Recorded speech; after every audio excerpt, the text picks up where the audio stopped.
नमस्कार।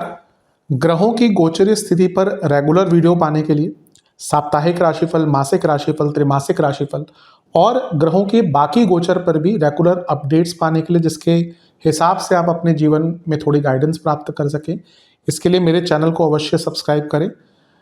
जिन लोगों ने सब्सक्राइब कर रखा है वो ऑल ये जो नोटिफिकेशन सेटिंग होती है इसको क्लिक करें, क्योंकि कभी कभी कुछ लोग बोलते हैं उनको नोटिफिकेशन नहीं मिलती। आशा करता हूँ चैनल को सब्सक्राइब करेंगे और रेगुलर वीडियोस अवश्य आप देखेंगे। नमस्कार। ओम गणेशाय नमः। ओम नमः शिवाय। मैं निखिल ज्योतिषाचार्य आप सभी का मेरे चैनल पर पुनः स्वागत करता हूँ। आशा करता हूँ कि आप सभी स्वस्थ होंगे। महादेव की कृपा आप सभी पर सदैव बनी रहे। ये वीडियो मीन यानी कि पाइसेस के लिए बहुत विशेष है, क्योंकि वीडियो है 16 फरवरी से 22 फरवरी 2026 के साप्ताहिक राशिफल के बारे में। कैसा रहेगा आने वाला सप्ताह मीन के लिए, पाइसेस के लिए। जो मेरा साप्ताहिक राशिफल होता है वो प्रमुखतः चंद्रमा और उनकी गति पर आधारित होता है। चंद्रमा एक बहुत विशेष ग्रह है, चंद्रमा की विशेषताएं बहुत हैं, लेकिन जब हम साप्ताहिक राशिफल की बात करते हैं तो पहला तो उनकी तेज गति, फिर उनका मन का कारक होना, और फिर उनकी एक क्वालिटी कि वह जिस भी भाव, राशि, ग्रह आदि के साथ संबंध, संपर्क कायम करते हैं उनको बहुत एक्टिवेट कर देते हैं। इन सभी कारणों से चंद्रमा का जो गोचर होता है वो बहुत विशेष होता है। चंद्रमा के गोचर के कारण हमारे मन, मस्तिष्क, विचार, स्वभाव, सोचने के तौर तरीके, दृष्टिकोण, हर चीज़ पर डायरेक्ट इम्पैक्ट पड़ता है। उसको समझने के लिए साप्ताहिक राशिफल बहुत विशेष होता है। इस अंधकारमय जीवन में ज्योतिष एक मात्र विद्या है जो हमें थोड़ा सहारा देती है, गाइड करती है। भले ही ये राशिफल बहुत सामान्य आधार पर दिए जाए, लेकिन एक जनरल गाइडेंस के लिए बहुत उपयोगी होते हैं। यदि आपकी लग्न राशि या चंद्र राशि मीन है, पाइसेस है, दोनों ही गाइडेंस के लिए इस राशिफल को देख सकते हैं। जहाँ से सूट और रिलेट ज़्यादा करता है वहाँ से देखिए। व्यक्तिगत तौर पे मेरा मानना है कि लग्न से देखेंगे तो अच्छा है। इनकेस नहीं पता है आपको अपनी लग्न राशि, तो आप अपनी चंद्र राशि से भी इसको देख सकते हैं। शुरू करते हैं इस अत्यंत महत्वपूर्ण राशिफल का। चंद्रमा आपके 12वें भाव में आ जाएंगे, यानी कि कुंभ में। ये होगा 17 फरवरी को सुबह 10 बजे। 16 फरवरी को वो ऑलरेडी मकर में होंगे, 11वें भाव में, जो हम कवर कर चुके हैं। तो अगले ही गोचर से स्टार्ट करते हैं। और 19 फरवरी दिन के 3 बजे तक चंद्रमा यहीं पर रहेंगे। चंद्रमा का 12वें घर में आना कोई बहुत श्रेष्ठ नहीं माना जाता, और ये क्योंकि 12वां घर यहाँ पे चंद्रमा पर प्रभाव बहुत ज़्यादा है। पहले देखें तो आपके चंद्रमा सूर्य साथ में है तो अमावस्या दोष है, राहु चंद्रमा साथ में तो ग्रहण दोष है, और इस दिन खगोलीय घटना जो होती है, ग्रहण, वो भी पड़ रहा है 12वें घर में। तो आज पहले बुरी चीज़ों से स्टार्ट कर लेते हैं। मन बहुत अशांत रहेगा, खर्चे बहुत हो सकते हैं।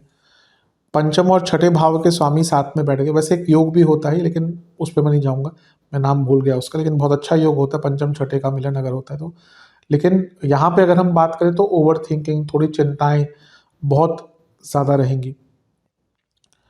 ग्रहण दोष है, राहु चंद्रमा साथ में है, तो ये भी बताता है इनसिक्योरिटीज़ बहुत रहेंगी। बुध भी साथ में है जो बाधकेश है, काम अटकेंगे जिसके कारण और मन में अशांति रहेगी।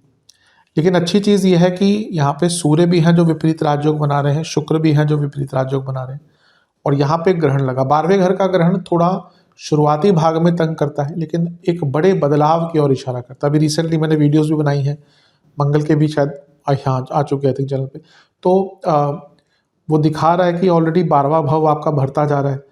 तो ये बदलाव की एक आहट है, बहुत कुछ बड़ा बदलने का आपको मौका मिलेगा, लेकिन ये है कि वो लॉन्गर टर्म में होगा। अभी थोड़ी अनिश्चितता, जो मैंने नेगेटिव चीज़ें बोली हैं वो दिखेंगी। हाँ, बैठकर इस टाइम पे ना प्लानिंग कीजिए।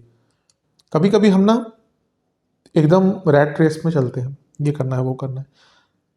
कभी कभी बैठकर सोचना चाहिए कि हम इतना कर रहे हैं किस लिए कर रहे हैं, क्या हम खुश हैं, क्या हम जो करना चाह रहे हैं वो कर पा रहे हैं। तो इस पर विचार कीजिए कि टाइम उसके लिए है। नवांश कुंडली थोड़ा चीज़ें ना ऐसे कहते हैं ना इंग्लिश में बैक एंड फोर्थ, कि थोड़ा आगे बढ़ेंगे फिर पीछे जाएंगे।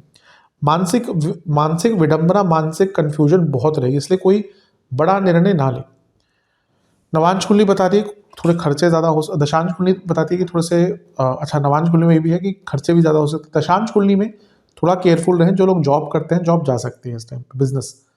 बिजनेस में कुछ नया काम मिलेगा, थोड़ा स्ट्रेस रहेगा। लव लाइफ बहुत अनिश्चितता दिख रही है, कुछ ब्रेकअप्स हो सकते हैं। वैवाहिक जीवन, एक दूसरे की ऊर्जा को बिल्कुल नहीं समझ पा रहे। यहाँ तक स्टूडेंट्स की बात है, प्लानिंग तो अच्छी करते हैं, इम्प्लीमेंटेशन अगर उसका 10% भी कर लेना बहुत आगे बढ़ जाएंगे। सेहत के हिसाब से पैरों के रोग तंग करेंगे, स्लीप डिसऑर्डर तंग करेंगे, कफ रोग इन्फेक्शंस तंग करेंगे। सर्वाष्टक में आपका 10वां घर बली है। थोड़ी अपने प्लानिंग को ठीक कीजिए, अपने शेड्यूल को ठीक कीजिए रेदर। 19 फरवरी 3 बजे दिन के चंद्रमा आ जाएंगे आपके लग्न भाव में और 21 फरवरी रात के 8 तक यहीं पर रहेंगे। हफ्ते के शुरुआती भाग के तुलनात्मक तौर पर तो अच्छा रहेगा, क्योंकि बहुत कुछ हो रहा था 12वें घर में।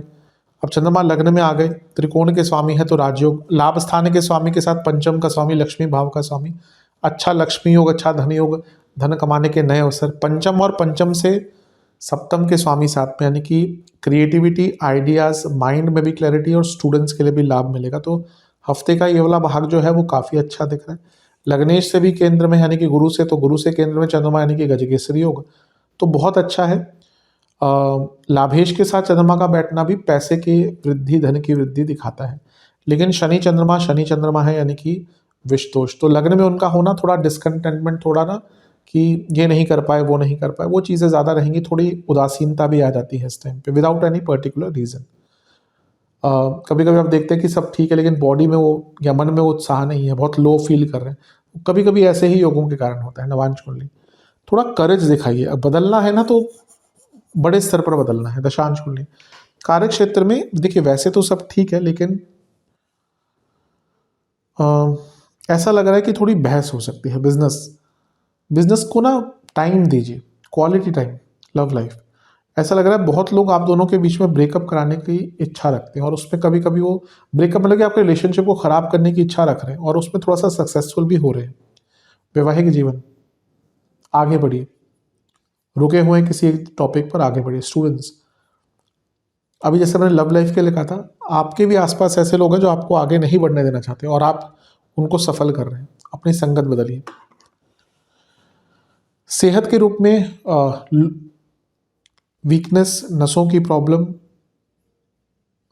एंग्जाइटी और स्लीप डिसऑर्डर। सर्वाष्टक में आपका भाग्यस्थान बली है यानी कि 9वां भाव, तो ये दिखा रहा है कि हफ्ते का मध्य भाग काफ़ी बेटर है। भाग्य भी साथ देगा, धन भी आएगा।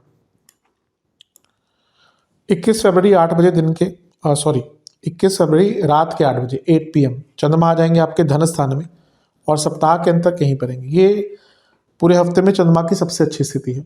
पहले 12वें घर में रहे, काफ़ी पीड़ित थे, फिर शनि के साथ आ गए विषदोष, अब जाके वो अच्छे स्थान में, बहुत अच्छे स्थान में है जहाँ पे लक्ष्मी भाव के स्वामी धन स्थान में, और मंगल का प्रभाव भी है जो धन स्थान के स्वामी हैं, उच्च के हैं, भाग्येश हैं। तो कोई बहुत बड़ी बड़ी अच्छी न्यूज़, कोई बहुत शुभ न्यूज़ आपको यहाँ पे प्राप्त हो सकती है, जिसका आप बहुत टाइम से वेट कर रहे थे। धन की वृद्धि होगी, धन कमाने के मौके बढ़ेंगे, भाग्य का साथ मिलेगा। केतु का प्रभाव भी है यानी कि अपनी शॉर्टकमिंग्स को ठीक कर पाएंगे, बहुत प्रोडक्टिव रह पाएंगे, कुछ नया सीख पाएंगे। तो ये टाइम आपका बहुत श्रेष्ठ दिख रहा है, इसका उपयोग कीजिए। पूरे हफ्ते में सबसे अच्छा भाग अंतिम भाग ही है, और मंगल केतु का इम्पैक्ट व्यक्ति को बहुत स्किलफुल, और कभी कभी ना एकदम उसको लगता है कि हाँ शायद ये कमी मुझ में है, और उसको ठीक करने का मौका मिल जाता है। नवांश कुंडली बता रही है कि थोड़ा ऑप्टिमिज्म रखिए, मतलब कि थोड़े से सकारात्मक सोच रखिए। दशांश कुंडली कार्य क्षेत्र में जो लोग जॉब चेंज करने का विचार कर रहे थे, अच्छा है। बिजनेस में थोड़ा मार्केटिंग पर ध्यान दीजिए। लव लाइफ प्रयत्न कीजिए कि चीज़ें ठीक हो। अभी लगता है कि वो एफर्ट्स नहीं हो रहे। वैवाहिक जीवन अगर कहीं घूमने का प्लान बना सकते हैं, इस टाइम पे घूमने जा सकते हैं, छोटा सा ट्रिप हो 1 दिन 2 दिन का, क्योंकि ऐसा लग रहा है एक फ्रेशनेस की आवश्यकता है वैवाहिक जीवन में। स्टूडेंट्स अच्छा है, वैसे एग्जाम वगैरह है, लेकिन थोड़ा गुस्सा ज़्यादा रहेगा। सेहत के दृष्टिकोण से दांतों की प्रॉब्लम, आंखों की प्रॉब्लम, पेट के रोग, एसिडिटी। सर्वाष्टक में आपका 10वां घर बली है। हफ्ते का अंतिम भाग बहुत प्रोडक्टिव और अच्छा दिख रहा है। उपाय के स्वरूप में बृहस्पति चालीसा, शिव चालीसा का एक बार पाठ करके महादेव का दूध से अभिषेक कीजिए। आशा करता हूँ वीडियो काम आएगी। चैनल पर है सब्सक्राइब कीजिए, वीडियो को लाइक कीजिए। मिलता हूँ अगली वीडियो में, तब तक के लिए ओम नमः शिवाय।